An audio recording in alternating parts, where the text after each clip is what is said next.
The day is November 15th, 2013. You are the manager of Real Madrid. Your side has sustained losses to Atletico and Barca, but has shown considerable promise after significant squad turnover from the previous season. You recently crushed Sevilla 7-3 and just beat Real Sociedad 5-1 4 days prior. But 24 hours later, central midfielder Sami Khedira, a crucial cog in your new side, goes down with a ligament rupture. There is no direct replacement. What do you do? This was the predicament that Carlo Ancelotti faced in his first season as Real Madrid manager. He could have moved away from his 4-3-3 or adapted attacking midfielder Isco to a deeper role, but neither option seemed appealing at the time. Instead, he came up with an ingenious solution. Ancelotti looked at winger Ángel Di Maria's stint in a more central role with the Argentinian national team and decided that he could play full-time as a left central midfielder.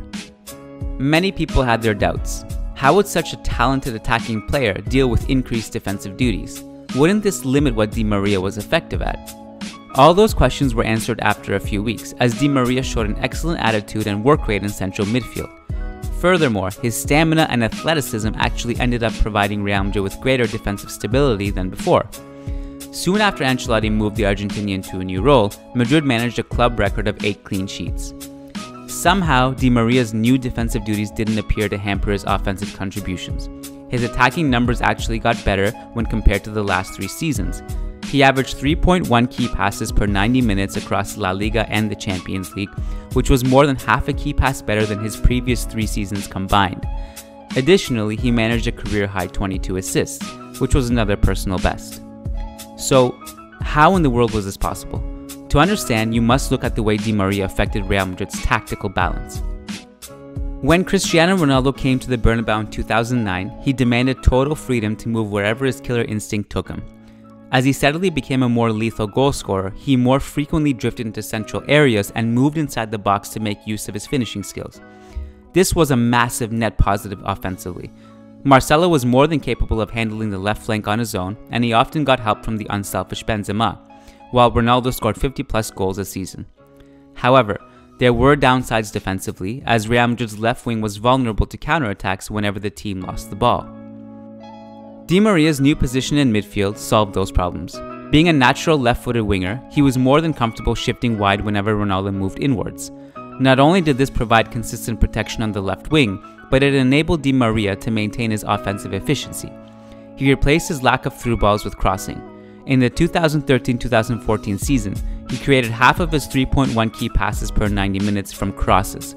That was more than double his figure of 0.68 in the 3 seasons prior.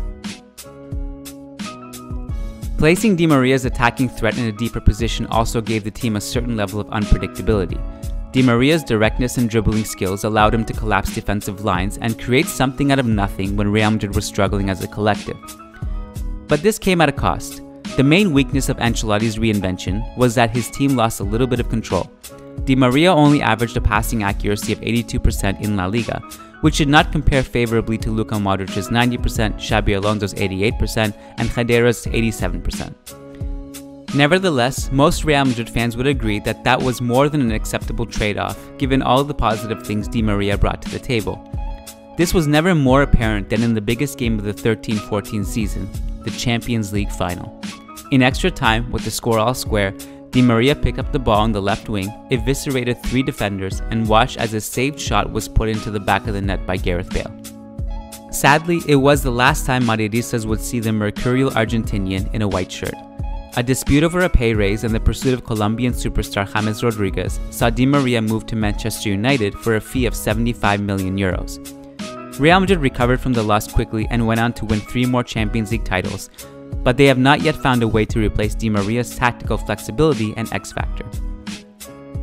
Thanks for watching this week's School of Real Madrid video. If you like our work, please consider supporting us through our Patreon and be sure to follow us on all our social media channels.